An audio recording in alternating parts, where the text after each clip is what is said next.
Olá, estudantes, olá, professores e todos que nos acompanham para mais uma aula do nosso aprofundamento curricular, o hashtag Quem Divide Multiplica, os números por trás da informação. Sejam todos muito bem-vindos. A aula essa produzida aí para a segunda série do nosso novo ensino médio. Sejam todos muito bem-vindos e vamos aproveitar bastante a aula. Hoje falaremos um pouquinho, daremos continuidade a esse tema que a gente vai conversando, né? Já há algumas aulas, né? Falamos aí sobre os outliers, né? Sobre os box plot e vamos dar continuidade aí, trabalhar mais um pouquinho esses conceitos aí, cada vez mais fortalecê-los. Pedir para o nosso diretor colocar o título da aula de hoje, outliers, né? E a gente vai explicar direitinho o que é, se bem que a gente já deu uma explanação, falamos um bocadinho em aulas anteriores sobre esse conceito aí do que são esses outliers. Aula produzida por mim, professor Osmar, nosso aprofundamento curricular, o hashtag Quem Divide Multiplica. Estamos na unidade curricular de número 2, de olho na informação, e o nosso componente curricular, os números por trás da informação. Aparece a capa principal aí do nosso material, que indica o aprofundamento curricular, as áreas integradas, né, ciências humanas e sociais aplicadas aí, e matemática e suas tecnologias também. Lembrando que esse material sempre as aulas são produzidas tendo como referência o nosso material de apoio ao planejamento e práticas do aprofundamento, o famoso MAPA. Tudo bem? Na sequência aí apresentamos para vocês os eixos estruturantes, investigação científica, os processos criativos, o empreendedorismo e a mediação e intervenção sociocultural, respectivamente, aí, cada um com o seu ícone. Logo na introdução da atividade do material, aparece aí a lupinha, aparece aí a lâmpada, esse aviãozinho aí, e no balãozinho com as reticências, indicando aí, respectivamente, cada um dos eixos estruturantes que a gente procura aprofundar, né, que a gente procura trabalhar aí no decorrer das nossas aulas. Legal? Aparece aí mais uma vez para vocês, né? Eu gosto de chamar capa, contracapa do nosso material, né? E ela indica especificamente aí, né? A gente vai dar uma ênfase maior ao nosso aprofundamento, né? Os números por trás da informação, ciente, naturalmente, vocês sabem que existem mais outros 4 componentes curriculares. Quadro integrador, né, e nele a gente busca responder, né, a pergunta, né, nas atividades desta unidade curricular, os estudantes, né, para nosso componente curricular, eles investigam e analisam criticamente aí dados estatísticos difundidos pelos meios de comunicação. Investigar e analisar, né, são dados assim, muito importantes, são verbos muito importantes nessa etapa, né, que a gente trabalha do nosso componente curricular, né, já que o foco aí é direcionado, né, justamente para análise de materiais estatísticos, né, dados, toda essa quantidade de informações, medidas de tendência central, medidas de dispersão, análises, né, de dados, análise de gráficos, né, tendências, né, especificamente aí que a gente trabalha muito. Aparece aí para vocês também, né, no quadro integrador o que os estudantes veem aí em cada um dos outros componentes curriculares, mas a gente sempre apresenta e destaca para vocês aí o nosso. Legal? Na sequência, apresentamos aí os professores, já conhecem bastante, né? Professor Osmar, o professor Tiago, o professor Kleber, a professora Fabi e o professor Alcides Guerreiro, respectivamente aí com seus componentes, né? Os números por trás da informação, razão e sociedade, as representações do espaço geográfico e ainda o conhecimento humano e sua aplicabilidade, sociedade, conhecimento a cargo aí do Guerreiro, e aí a gente já faz a apresentação de todos os professores. Esse componente curricular, ele busca, né, como a gente já indicou anteriormente, integrar todos esses componentes, né? Parece coisas que não tem nada a ver, né, professor Osmar, aí falando de interpretação gráfica, né, gráfico de box plots, outliers, né, toda essa questão, né, medidas de tendência central, medidas de dispersão, dados, amostras, enfim, todo esse conceito todo aí que a gente já vem trabalhando desde o começo do ano com vocês, e parece que são coisas assim muito separadas, mas todas elas acabam tendo ligações aí entre seus componentes curriculares. E é isso que a gente busca mesmo, né? Estou falando de um determinado assunto, naturalmente direcionando aí para a questão da estatística, para a questão do estudo de dados, né, matematicamente falando. E aí o que acontece, né? A gente faz esse link, faz essa análise de uma maneira técnica, de uma maneira numérica, e ela naturalmente pode ser interpretada, pode ser utilizada aí em outros componentes curriculares e vice-versa também. Cada um com a sua propriedade, cada um com o seu jeitão, cada um com a sua particularidade aí. Porque é muito comum, né? É a própria sala de aula, é a própria escola, né? A gente tem 30 e poucos alunos ou mais dentro de uma sala de aula. Cada um tem uma cabeça diferente, cada um tem uma forma de interpretar, cada um tem uma forma de assimilar, entender, né, tudo que o professor, ou a expectativa é que o professor nunca quer que um ou dois aprendam, né? O professor é aquele cara, tem a característica do inconformado, né? Ele está ali, mas é para oferecer, né, produto, oferecer conhecimento, né, caminhos, né, direção aí para toda a galera, para todo mundo. Então, normalmente o professor ele se incomoda, né? Só está um prestando atenção, só tem dois, né? Tão recorrente isso aí, né? Mas o professor ele gosta do todo, né? O professor gosta de chegar na sala de aula e ter aquele ambiente dinâmico, construtivo, todo mundo estará se mexendo, todo mundo trabalhando, todo mundo produzindo. Esse é o grande barato de se dar aula. Legal? Bom, a nossa proposta para a aula de hoje, né, é darmos aí continuidade falando sobre as medidas de tendência central, especialmente a média aritmética simples dentro de um conjunto de dados em pesquisas estatísticas. O objetivo aqui é mobilizarmos cada um de vocês, estudantes da segunda série do novo ensino médio, para interpretar e analisar um possível valor discrepante. A gente já falou um pouquinho sobre isso e vamos falar mais. Em relação ao conjunto de dados em uma pesquisa sobre a média salarial. A ideia é que os trabalhos possam ser desenvolvidos em grupos e que sejam feitos os devidos registros de todas as etapas. Então, a gente vai falar um pouquinho sobre esses dados discrepantes, e esses dados discrepantes têm outro nome, como vocês bem sabem, são os famosos outliers, né? Termos aí, um americanizado, mas é muito recorrente, é muito importante também, tá? Bom, o que a gente vai oferecer para vocês aqui, tá? Então, nós criamos uma situação fictícia, tá? Porém, você tem liberdade aí, no caso, para selecionar outra situação que você ache que seja adequada e que atenda aí as necessidades do grupo. Tá? É isso. Então, aqui a gente só criou uma situação, criamos um modelo, um exemplo que a gente vai utilizar, mas não implica necessariamente que você tenha que usar esse modelo. Vou usar esse modelo aí que o professor Osmar utilizou em sala de aula. Ele é uma referência. Em cima desse modelo aí a gente constrói os nossos cálculos, né, as nossas análises e as nossas conclusões. Mas é até legal que você busque possibilidades diferentes, né? Crie atividades, crie problemas autorais aí. É bastante legal, né? Além de incentivar e estimular a sua criatividade, né? Busca aí também um trabalho de pesquisa, né? De curadoria, que é sempre bastante importante e dá experiência, né? Então, essa questão aí de você produzir, de você buscar os materiais, de você ser o pai da criança, vamos dizer assim, né? Então você olha e diz, pô, isso é meu, isso eu construí, né? Eu desenvolvi, eu pensei, eu ajustei, é muito legal.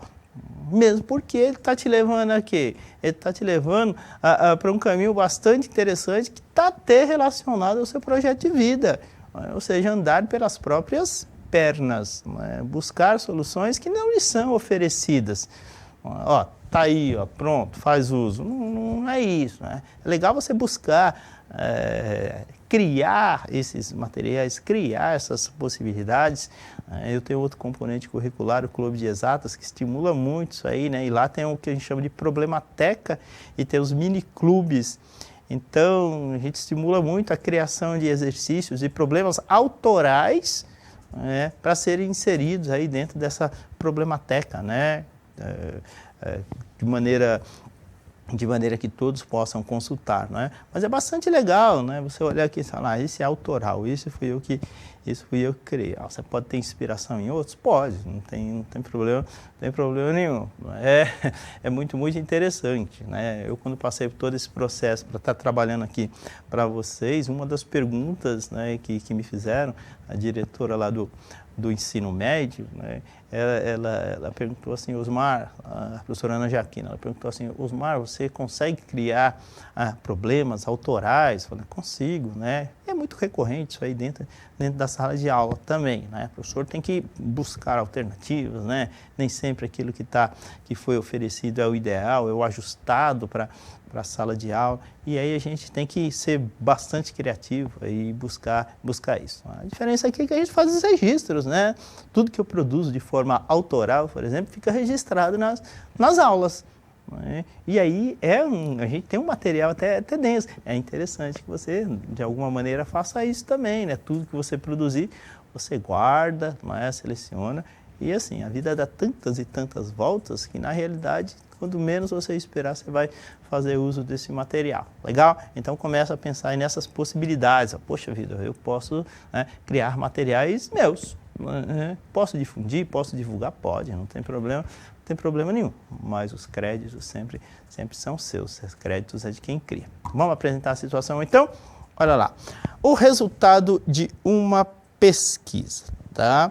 Então, a proposta aí, o que é? A gente tem um determinado local, pode ser uma empresa, enfim, né?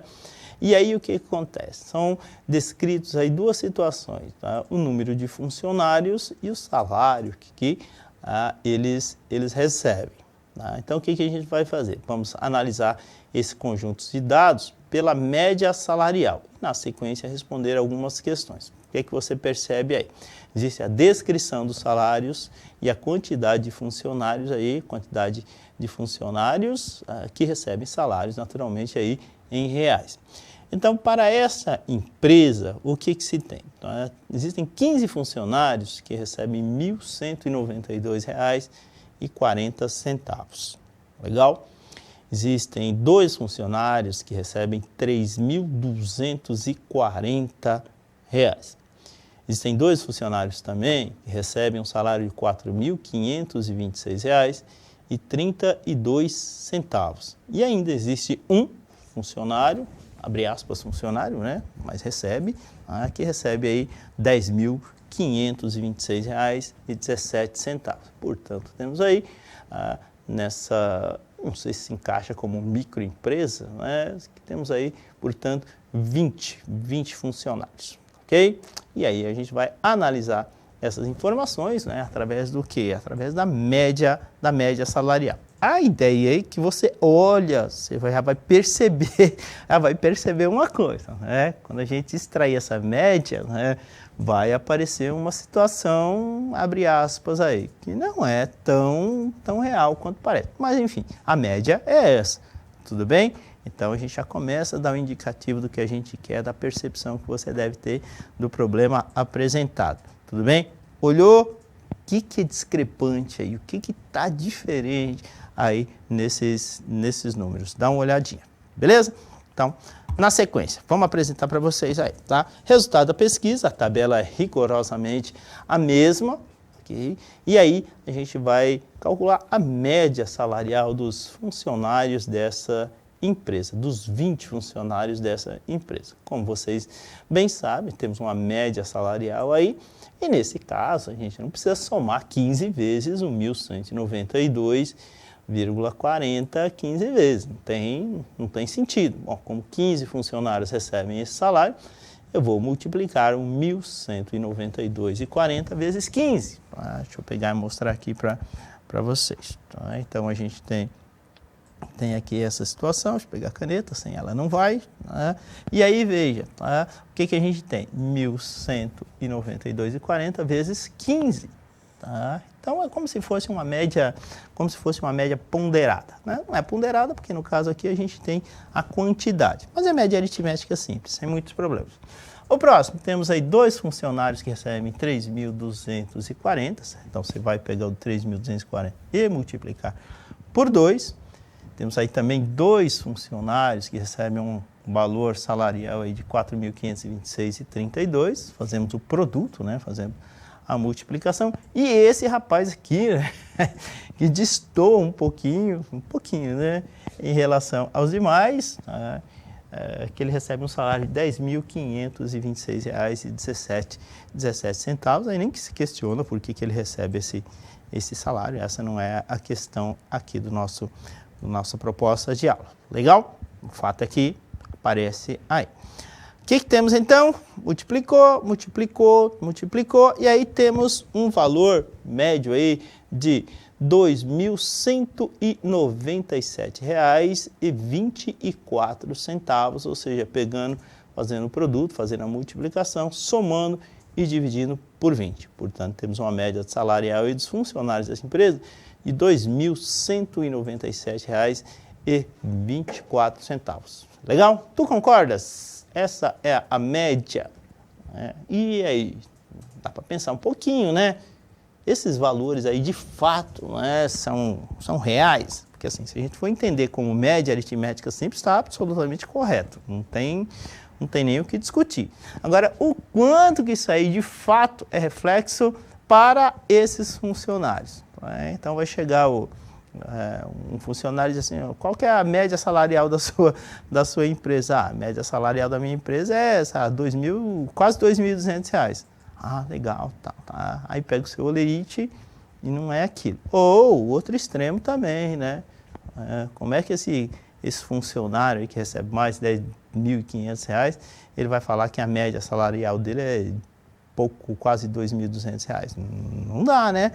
Então, a média sempre é um valor extremamente perigoso, né? Sempre um valor que você tem que ter muito cuidado em relação ao que se faz. Daí o fato dele ser uma medida de tendência central, né? Tá no centro, tá no meio. Mas aí, como a gente já estudou, como a gente já falou anteriormente para você, né, existem aí o quê? Existem as medidas de tendência central, outras, né? Existe a mediana e a moda, que são extremamente...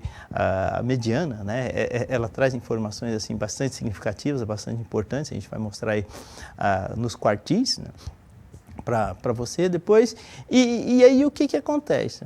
Esses valores aí, eles são importantes no sentido de se fazer uma análise crítica em relação ao que se recebe. Então é muito fácil chegar lá, a média salarial do que é pago na minha empresa é de R$ 2.200, né? Por exemplo. Aí a gente criou dados fictícios mesmo, né? Mas são situações que ocorrem.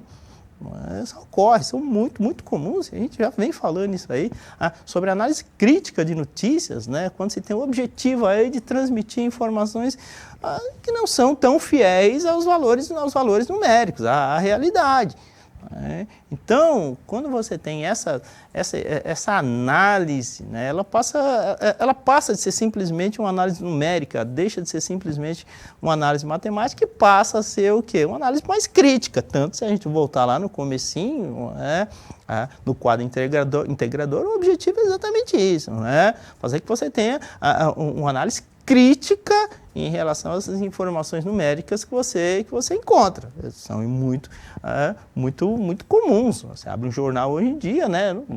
As informações. Não, você tem que ser crítico, você tem que ler com atenção, você tem que. A escola tem que oferecer isso, né? Tem que desenvolver, né? E aí você tem em outros componentes, habilidades que desenvolvem, que trabalham essa capacidade de percepção e de criticidade da pessoa que lê uma informação.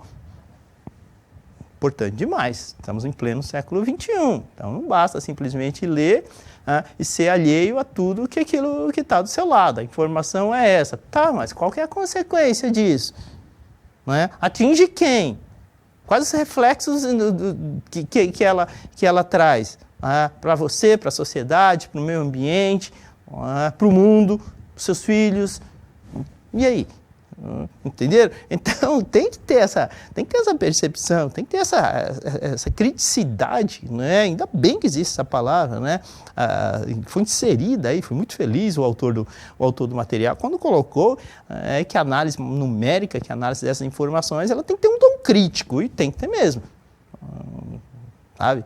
Então, eu repito, a gente está em pleno século XXI, não se aceita mais que a pessoa leia uma notícia, um determinado, e seja alheia, e seja obtusa a tudo que está sendo indicado ali. Tem que ter outra visão, tem que ter a capacidade de interpretação, crítica mesmo, em relação a essas informações que lhe chegam. Não é problema meu. Mentira, é. De alguma maneira em algum momento vai lhe atingir. Que me importa saber que o salário mínimo teve um aumento X. Eu não ganho salário mínimo, por exemplo, mas tem. De alguma maneira tem, ou de muitas maneiras. Pode ser que não tenha naquele momento, ou se você analisar com a frieza, com a questão do olhar mais de observador, mais de crítico, não de um olhar alheio, você diga, opa, isso aqui de alguma maneira me atinge sim. Então é muito importante essa questão, e a gente frisa muito esse objetivo, um dos objetivos do nosso componente curricular é exatamente esse, desenvolver essa capacidade de uma leitura crítica em relação a essas informações que você recebe, inclusive, desmistificando um pouco de que essa questão de que todas as informações estatísticas, elas são rigorosamente verdadeiras, A gente já falou muito sobre essas questões aí, direcionamento que elas têm para ludibriar, para enganar, para trazer falsas informações aí para um determinado grupo de indivíduos. Então, luzinha amarela piscando, fica atento, olha com cuidado, olha com atenção. Legal? Bom, o que a gente vai fazer agora? Vamos fazer uma análise desses dados, dessas informações que a gente obteve. Lembra lá qual é a média salarial? Vou dar uma destacada aqui, R$ 2.197,24. Legal? Quase R$ 2.200, para arredondar a coisa. Bom, vamos analisar esse conjunto de dados pela média salarial que a gente obteve e, na sequência, responder algumas questões. Olha lá. Na letra A, você identifica na distribuição de dados algum valor discrepante? E aí? Eu acho que já deu para identificar, A gente já vem falando no decorrer da aula toda essa questão, E de fato, existe aí um salário de R$ 2.526,17, e aí eu chutei, provavelmente aí de algum diretor da empresa, assalariado, ele recebe para isso. Que destoa dos demais. Aqui não entra o critério se é justo, se é injusto, não é essa questão. Mas o fato é que destoa e ele entra na média. E se ele entra na média, é um salário alto em relação a todos os outros que se tinha. E aí vai fazer o quê? Em algum momento ele vai subir, vai elevar essa média salarial, o que acaba não sendo totalmente verdadeiro em relação aos demais funcionários. Então, esse valor discrepante aí, e a gente já mostrou isso em outras aulas, lembra da aula lá dos capoeiristas, por exemplo, que foi a aula anterior? Então, o que acontece? Notas muito discrepantes acabaram prejudicando um indivíduo em relação ao outro. E aí, o que se fez? Se você for lembrar da aula anterior, essas duas notas elas eram descartadas para evitar esse problema aí. Deu para entender? Bom, o valor médio da remuneração, na letra B, o valor médio da remuneração da empresa reflete a realidade salarial dos funcionários? Olha a criticidade, olha o olhar crítico, olha o olhar mais atento a esse valor. Olha a pergunta, o valor médio da remuneração da empresa reflete a realidade salarial dos funcionários? Nesse caso, não, Concorda? Nesse caso, a média salarial é um valor muito distante do que é recebido pela grande maioria dos funcionários, ou seja, R$ 1.192,40, valor recebido aí por 15 funcionários da empresa. Veja, 15 funcionários, eu tenho 20, 3/4, 5, 10, 15, 20, 3/4 da empresa recebem isso, ou seja, 75%. A gente vai mostrar daqui a pouco o gráfico para vocês, os quartis, você vai perceber isso. Então, não é uma referência real aí quando a gente fala da média salarial dos funcionários da empresa. Tudo bem? Então, tem que ficar atento. Se bem que a média ela é referência para você ter uma análise mais detalhada, através do quê? Através da variância, através do desvio padrão. Ninguém calcula variância e desvio padrão, né, sem saber o valor médio, né? Então, a média é importante nesse aspecto, né? Quanto esses valores, quanto essa média, ela vai além, né? Ela é discrepante em relação à realidade. Tudo bem? Bom, na letra C aí, como esse valor discrepante, tá, ele interfere no resultado da média salarial dos funcionários da empresa. Bom, vamos lá assim. A sua inserção, no caso aí, né, os R$ 10.526,17, na base de cálculo da média aritmética, ele acaba por elevar muito a soma, não sendo proporcional ao valor que é dividido, por ser apenas uma pessoa que recebe o referido valor. Você concorda? Então, veja o que acontece, né? Você está colocando aí um valor alto de mais de R$ 10.500, né, e fazendo a divisão por todo mundo. É isso que ele quer dizer. Ou seja, eu tenho uma pessoa que recebe isso aí, tudo bem? E ela destoa completamente dos outros 19. Faz toda a diferença. Tudo bem? Bom, na letra D, o cálculo da média salarial dos funcionários da empresa sofreria muita diferença se não fosse utilizado, tá, o salário do diretor. No caso aí, a média salarial se tornaria mais real? Não muito. Chegaria perto, faria uma diferença, mas não muito, porque é o valor que a gente obteve, né? No caso aí, R$ 1.750,87. Por quê? Porque a gente só subtraiu um, é isso que eu acabei de falar, né? Você só tirou um funcionário, né? Tirou os 10 mil, beleza, faz diferença, tá, legal. Mas na prática, na hora de dividir, ao invés de dividir por 20, você dividiu por quanto? Por 19. Faz uma diferença? Faz. Era 2.200, foi para 1.758, aproximadamente. Aí. Faz uma diferença. Mas na hora da divisão, aí, né, não foi tão significativa, porque ao invés de dividir por 20, você dividiu por 19. Legal? Então, assim, o salário do diretor da empresa acaba, né, por elevar o valor médio de todo mundo. Tá? Então, sem esse valor, né, os números se tornam mais realistas, né? Um pouco mais perto, mas ainda não chega ao ideal, ok? Bom, qual é o percentual de funcionários dessa empresa que recebem abaixo da média salarial? A gente até falou isso, né? Temos aí 3/4 da empresa, ou seja, 15 funcionários, entre 20, como aparece aí, ou seja, 75% dos funcionários dessa empresa recebem menos do que o valor médio calculado de R$ 2.197,24 aí, considerando, né, o salário, inclusive, do diretor da empresa aí, que entrou no cálculo da média salarial dos funcionários. Tudo bem? Olha o que é presente aí para vocês. Ó. Olha lá, o outlier, ó, lá em cima, ó, indicado aqui, ó, tá vendo?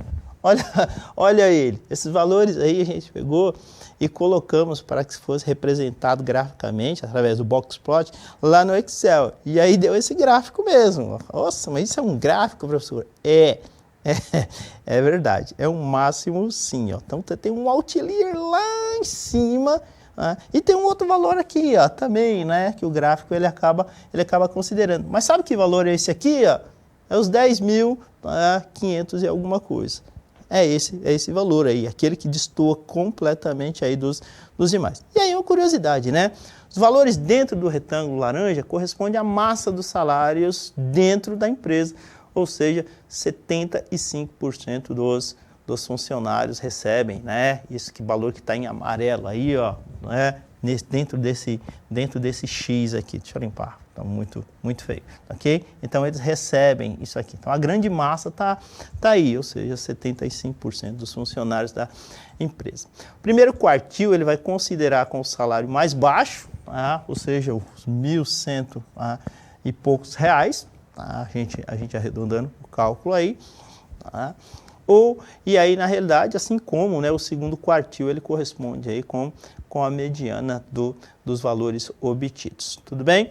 Então, é isso. Se você ficou com dúvida, assista a aula novamente, dá aquela pesquisada, busca melhor todas essas referências que você vai encontrar. E qualquer coisa, né, tem meios aí para entrar em contato com a gente também. Legal? Eu me despeço de todos vocês, agradeço o Felipe, não é o Felipe, né? É o menino lá das Libras, né? Que tá lá. É o Helder que está aí, valeu Helder, obrigado, acho que a Natália também, tá ok? Valeu, obrigado, nosso diretor está colocando o QR Code, valeu, um abraço, obrigado e até a próxima aula.